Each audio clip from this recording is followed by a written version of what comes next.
இனிமே கண்ணை மூடிட்டு கடலை எண்ணெய் வாங்கலாம்.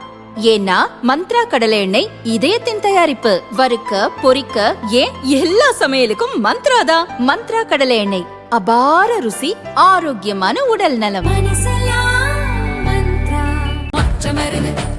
மக்களாட்சி வருது.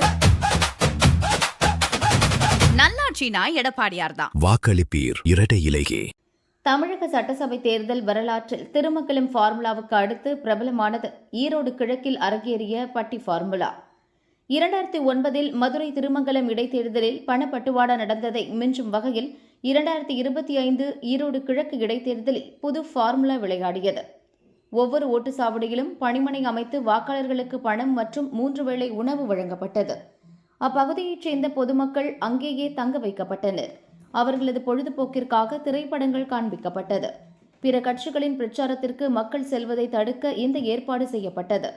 இதில் கைதேர்ந்தவர் திமுக முன்னாள் அமைச்சர் செந்தில் பாலாஜி. இப்போது அவர் கோவை தெற்கு தொகுதி திமுக வேட்பாளராக களம் காண்கிறார். இந்நிலையில் ஈரோடு வாணியில் கோவை தெற்கு தொகுதிக்குட்பட்ட பகுதிகளில் வாக்காளர்களை அடைத்து வைக்கும் வகையில் கூடாரம் அமைக்கப்பட்டுள்ளதாக புகார் எழுந்தது. அந்த தொகுதி அதிமுக வேட்பாளர் அம்மன் அர்ஜுனன் மாவட்ட தேர்தல் அதிகாரி பவன்குமாரிடம் மனு கொடுத்தார். அதற்கு ஆதாரமாக 40 இடங்களில் கூடாரம் அமைத்திருப்பது தொடர்பான போட்டோக்கள் இணைத்திருந்தார்.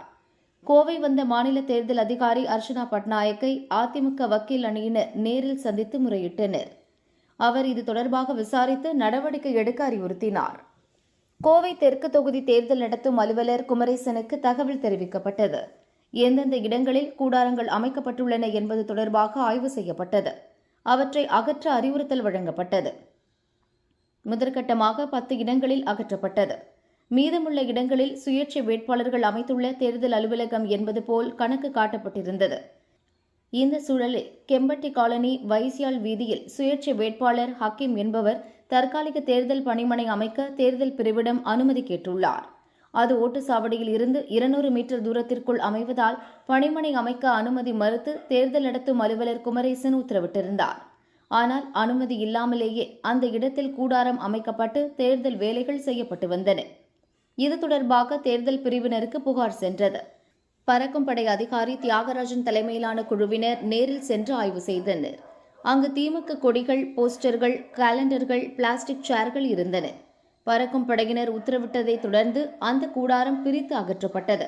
மற்ற இடங்களில் கூடாரங்கள் இன்னும் இருக்கின்றன.